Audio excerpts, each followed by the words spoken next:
ইয়েমেনের বিদ্রোহী গোষ্ঠী হুথিদের ওপর যুক্তরাষ্ট্রের বিমান হামলা অব্যাহত রয়েছে।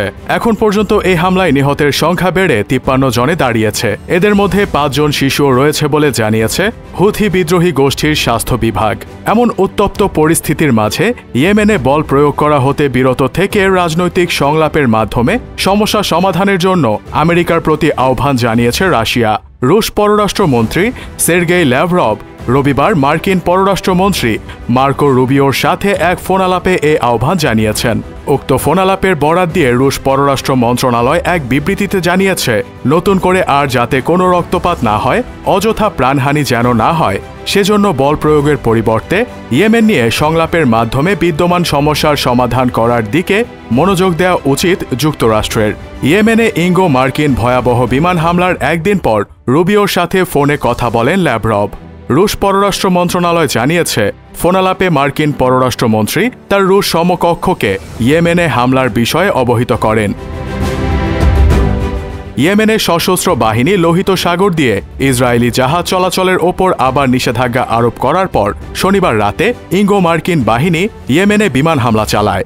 মার্কিন প্রেসিডেন্ট ডোনাল্ড ট্রাম্প আরব উপত্যকার এই দরিদ্র দেশটির বিরুদ্ধে অত্যাধিক প্রাণঘাতী বল প্রয়োগের হুমকি দেওয়ার পর এই হামলা হয়।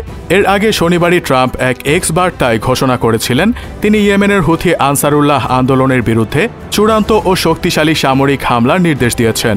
যদিও ইঙ্গো মার্কিন বাহিনী শুধু বেসামরিক লক্ষ্য বস্তুগুলোতে আঘাত এনেছে। ট্রাম্প তার এক্স বার্তায় হুঁশিয়ারি সুরে লিখেন, আমরা আমাদের লক্ষ্য অর্জন না করা পর্যন্ত অত্যাধিক প্রাণঘাতী শক্তি প্রয়োগ করে যাব। এদিকে ইয়েমেনের আনসারুল্লাহ আন্দোলনের মহাসচিব ইয়েমেনের ওপর মার্কিন হামলা অব্যাহত রাখার বিরুদ্ধে হুঁশিয়ারি দিয়েছেন। বিভিন্ন সংবাদ মাধ্যমের বরাতে জানা গেছে, ইয়েমেনের আনসারুল্লাহ আন্দোলনের মহাসচিব রবিবার সন্ধ্যায় এক বক্তৃতায় জায়নবাদী ইসরায়েলের সমর্থনে ইয়েমেনের বিরুদ্ধে মার্কিন হামলা অব্যাহত রাখার বিরুদ্ধে হুঁশিয়ারি দিয়ে বলেছেন, এই আগ্রাসনের জবাবে আমরা মার্কিন বিমানবাহী রণতরীতে হামলা চালিয়েছি এবং মার্কিন হামলা অব্যাহত থাকলে অন্যান্য বিকল্প পথেও জবাব দেওয়া হবে। ইয়েমেনে মার্কিন হামলার উদ্দেশ্য হল ইহুদিবাদী ইসরায়েলকে সমর্থন ও সহযোগিতা দেয়া। এ মন্তব্য করে তিনি বলেন, গাজার প্রতি ইয়েমেনের নৈতিক দায়িত্ব পালন থেকে সরে আসতে যে চাপ দেয়া হচ্ছে তাতে কোনো কাজে আসবে না। তিনি বলেন, ইয়েমেন প্রতিশোধ নেবে এবং বিমানবাহী রণতরী ও যুদ্ধজাহাজ লক্ষ্য করে হামলা চালাবেই। শত্রুদের জাহাজের চলাচলে বাধা দিয়ে মার্কিন যুক্তরাষ্ট্রকে জবাব দেয়া হবে।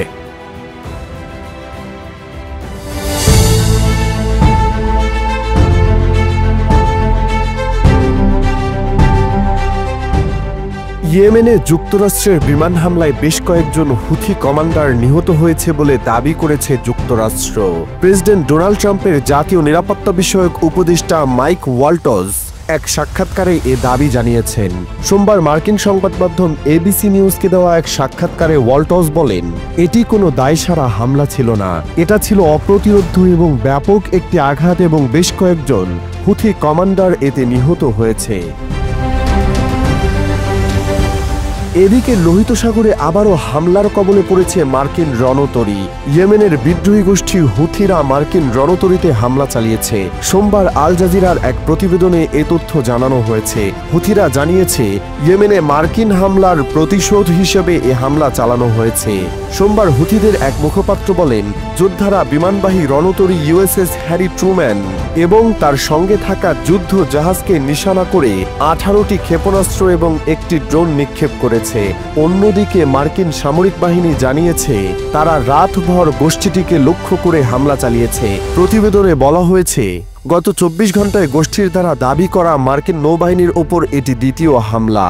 গত সপ্তাহে হুথিরা গাজায় ইসরায়েলের চলমান অবরোধের কারণে লোহিত সাগরে ইসরায়েলি সংযুক্ত জাহাজগুলোকে লক্ষ্য করে আবারও আক্রমণ শুরু করার হুমকি দেয়। এরপর আমেরিকা সপ্তাহান্তে ইয়েমেনে একের পর এক বড় আকারের হামলা শুরু করে, যার ফলে কয়েক ডজন মানুষ নিহত এবং আরও অনেক আহত হয়। টেলিগ্রামে পোস্ট করা এক বিবৃতিতে হুথি মুখপাত্র বলেন, আমাদের দেশের বিরুদ্ধে অব্যাহত আমেরিকান আগ্রাসনের প্রতিশোধ হিসেবে এ হামলা চালানো হয়েছে। আমেরিকা দাবি করা হামলার কোনো প্রতিক্রিয়া জানায়নি, তবে মার্কিন কেন্দ্রীয় কমান্ড এক্সে একটি ভিডিও পোস্ট করেছে। পোস্টে বলা হয়েছে, তাদের বাহিনী ইরান সমর্থিত হুথিদের বিরুদ্ধে অভিযান চালিয়ে যাচ্ছে।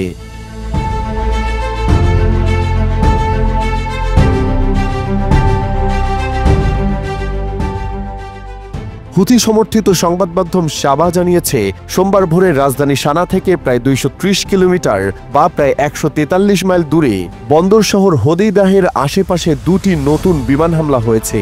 স্থানীয় কর্তৃপক্ষের বরাত দিয়ে সাবা জানিয়েছে রবিবার সাবা শহরে নির্মিত একটি ক্যান্সার কেন্দ্রে মার্কিন বাহিনী হামলা চালিয়েছে, যার ফলে ব্যাপক ধ্বংসযজ্ঞ ঘটেছে। জানুয়ারিতে গাজায় যুদ্ধবিরতি ঘোষণার পর ইসরায়েলি সংযোগহীন জাহাজগুলোকে লক্ষ্য করে ড্রোন এবং ক্ষেপণাস্ত্র হামলা বন্ধ করেছিল এই গোষ্ঠী। তবে গত সপ্তাহে বলেছে যে ফিলিস্তিনে ইসরায়েলের নতুন করে অবরোধের কারণে তারা লোহিত সাগরে সমস্ত ইসরায়েলি জাহাজ চলাচলের ওপর নিষেধাজ্ঞা পুনরায় চালু করছে।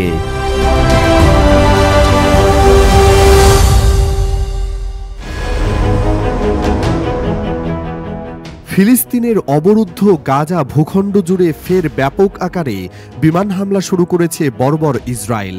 যুদ্ধবিরতি লঙ্ঘন করে চালানো এই হামলায় নিহত ফিলিস্তিনিদের সংখ্যা বেড়ে পৌঁছেছে কমপক্ষে 205 জনে।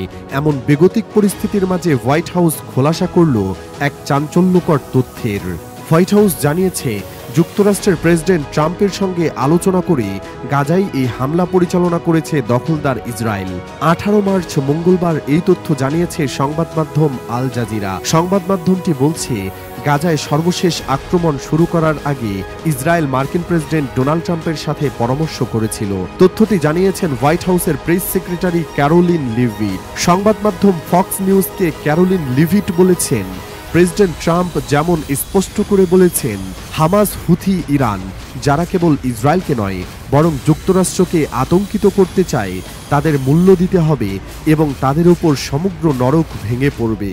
তিনি আরও বলেছেন হুথি, হিজবুল্লাহ, হামাস, ইরান এবং ইরান সমর্থিত সন্ত্রাসী প্রতিনিধিদের উচিত প্রেসিডেন্ট ট্রাম্পকে খুব গুরুত্ব সহকারে নেওয়া, কারণ ট্রাম্প বলেছেন যে তিনি আইন মেনে চলা মানুষের পক্ষে দাঁড়াতে এবং যুক্তরাষ্ট্র এবং তার বন্ধু ও মিত্র ইসরায়েলের পক্ষে দাঁড়াতে ভয় পান না।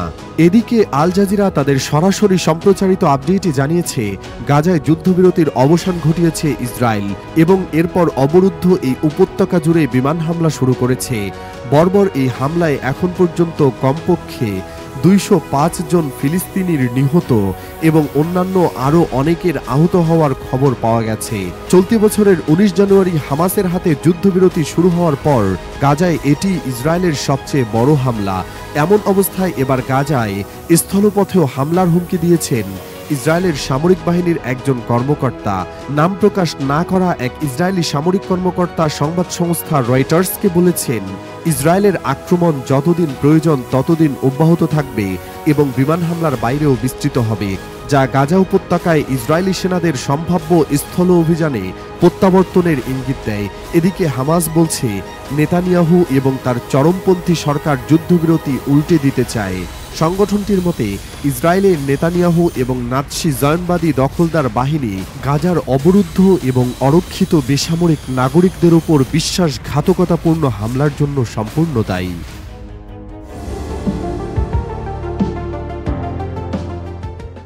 যুক্তরাষ্ট্রের সর্বোচ্চ ক্ষমতার আসন গ্রহণ করার পর থেকে খুব তেজি গতিতে নিজের শাসন কার্য এগিয়ে নিয়ে যাচ্ছেন ডোনাল্ড ট্রাম্প। এর মধ্যে বন্ধু ইসরায়েলকে সহযোগিতার ধারাও অব্যাহত রেখেছেন তিনি। এমনকি ইসরায়েলকে রক্ষার্থে ঢাল হয়ে এবার যুক্তরাষ্ট্র সংঘাতে জড়িয়েছে ইয়েমেনের হুথি বিদ্রোহীদের সাথে। তবে এসবের মাঝেই আকস্মিকভাবে ওয়াশিংটন টেনে এনেছে মধ্যপ্রাচ্যের ক্ষমতাবান ইসলামিক রাষ্ট্র ইরানকে। মার্কিন প্রেসিডেন্ট ডোনাল্ড ট্রাম্প সম্প্রতি হুঁশিয়ারি উচ্চারণ করে বলেছেন, ইয়েমেনের হুথি বিদ্রোহীরা যদি আন্তর্জাতিক শিপিং রুটে আক্রমণ চালাতে থাকে তবে ইরানকে কঠিন পরিণতি ভোগ করতে হবে। তিনি বলেছেন, হুথিদের প্রতিটি হামলা এখন থেকে ইরান থেকে আসা হামলা হিসেবেই গণ্য করা হবে এবং ইরানকেই এর জন্য দায়ী করা হবে। হুথি বিদ্রোহীরা দাবি করেছে তারা গত 2 দিনে ইউএসএস হ্যারি এস ট্রুম্যান নামক মার্কিন বিমানবাহী জাহাজে 3 বার হামলা করেছে। পেন্টাগন জানিয়েছে তারা ইয়েমেনে 30টি লক্ষ্যবস্তুতে আক্রমণ চালিয়েছে, যা ট্রাম্পের হোয়াইট হাউসে ফিরে আসার পর মধ্যপ্রাচ্যের সবচেয়ে বড় সামরিক অভিযান। ট্রাম্প দ্য ট্রুথ সোশ্যাল প্ল্যাটফর্মে পোস্ট করেছেন, এখন থেকে হুথিদের প্রতিটি হামলা ইরান থেকে আসা হামলা হিসেবে গণ্য হবে এবং ইরানকে এর ফল ভোগ করতে হবে এবং সে ফল হবে অত্যন্ত গুরুতর। মার্কিন প্রেসিডেন্টের অভিযোগ, ইরান হুথিদের অর্থ, অস্ত্র ও গোয়েন্দা তথ্য সরবরাহ করে, যদিও ইরান এ অভিযোগ অস্বীকার করেছে। পেন্টাগন জানিয়েছে তাদের হামলাগুলোর লক্ষ্য ছিল হুথিদের প্রযুক্তি বিশেষজ্ঞদের, তবে তাদের কাছে কোনো বেসামরিক হতাহতের খবর নেই। তারা আরও জানিয়েছে তাদের অভিযান হুথিদের সামরিক ক্ষমতা দুর্বল করতে এবং অঞ্চলের শিপিং রুটগুলোকে সুরক্ষিত করতে চালানো হচ্ছে। অন্যদিকে হুথিরা বলেছে মার্কিন বিমান হামলায় ইয়েমেনের আল জৌফ এবং হুদাইয়াহ এলাকায় 53 জন নিহত হয়েছে, যাদের মধ্যে অন্তত 5 জন শিশু ছিল। তারা বলছে রেড সি শিপিং রুটে হামলা চালাতে থাকবে যতদিন না ইসরায়েল গাজা উপত্যকার ওপর তার অবরোধ তুলে না নেয়। এদিকে গত 2 দিন আগেও ইরানকে হুমকি দিয়েছিলেন প্রেসিডেন্ট ট্রাম্প। ট্রাম্প নিজের সামাজিক মাধ্যম ট্রুথে ইরানকে হুমকি দিয়ে বলেন হুথিদের যেন ইরান আর সহায়তা না করে, সহায়তা করলে পরিণতি ভালো হবে না। ট্রাম্পের ওই হুমকির জবাবে পাল্টা হুমকি দিয়েছে ইরানের চৌকস বাহিনী ইসলামিক বিপ্লবী গার্ড। বাহিনীর প্রধান হোসেন সালামি বলেছেন ইরানের ওপর যদি কোনো হামলা হয় তাহলে কঠোর ও তাৎক্ষণিক জবাব দেয়া হবে। তিনি বলেন ইরান যুদ্ধ শুরু করবে না, কিন্তু যদি কোনো পক্ষ হুমকি দেয় তাহলে তাদের আমরা যথাযথ কঠোর ও চূড়ান্ত জবাব দেব, এটা নিশ্চিত। তিনি জানিয়েছেন হুথিরা তাদের সামরিক পরিকল্পনা নিজেরাই ঠিক করে, তাই তারা বোঝে কোন পরিস্থিতিতে কোন পদক্ষেপ নেওয়া সঠিক।